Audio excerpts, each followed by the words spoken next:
बिस्मिल्लाहिर्रहमानिर्रहीम। आज की इस वीडियो में हम बात करेंगे कि हालिया गर्मी की जो लहर है इसमें किन फसलों या पौधों को किस हद तक नुकसान पहुंच सकता है। तो इसमें हम सबसे पहले जो बात करेंगे वो बात करेंगे सब्जियों की, क्योंकि इस गर्मी की लहर में सबसे ज़्यादा जो मुतासिर होती हैं वो हमारी सब्जियां होती हैं। और इन दिनों में हम यानी देखा जाता है कि सब्जियों के रेट भी बहुत ज़्यादा बढ़ जाते हैं।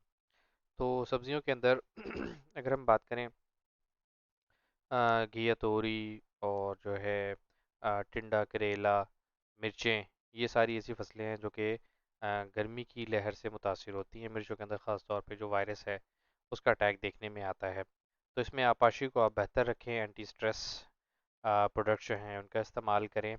अच्छा, कुछ सब्जियां ऐसी हैं जो कि काफ़ी हद तक रेजिस्टेंट होती हैं, जिस तरह गुआरा है, मूंग है, माश है। आ, इसी तरह चारा जात में अगर हम बात करें तो ज्वार है, बाजरा है, और तेल वाली अजनास में तिल, जो काफ़ी हद तक रेजिस्टेंट है। इसी तरह अगर हम बात करें बागात की या फलों की, तो इसके अंदर किन्नू, जामन, फालसा, मेहंदी, ये एक ऐसी फसलें हैं जो कि काफ़ी हद तक गर्मी को बर्दाश्त कर लेती हैं। लेकिन जिस तरह की ये मुसलसल गर्मी पड़ रही है, आप आपाशी को इसके अंदर बेहतर रखें। लेकिन आम, अनार, लीची, ये एक ऐसे फलदार पौधे हैं जिनको जिनके पत्ते काफ़ी हद तक मुतासिर होते हैं इस सारे इसमें, और फ्रूट भी इनका मुतासिर होता है। तो इस गर्मी के अंदर अपने पौधों की आपाशी को बेहतर रखें। साथ जो है एंटी स्ट्रेस प्रोडक्ट जो हैं उनको आप जो है ना इस्तेमाल करें।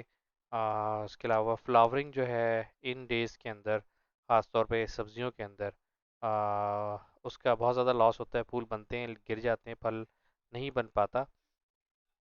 तो इस सारे प्रोसेस से बचने के लिए जो है ना अमीनो एसिड वगैरह का भी आप इस्तेमाल कर सकते हैं।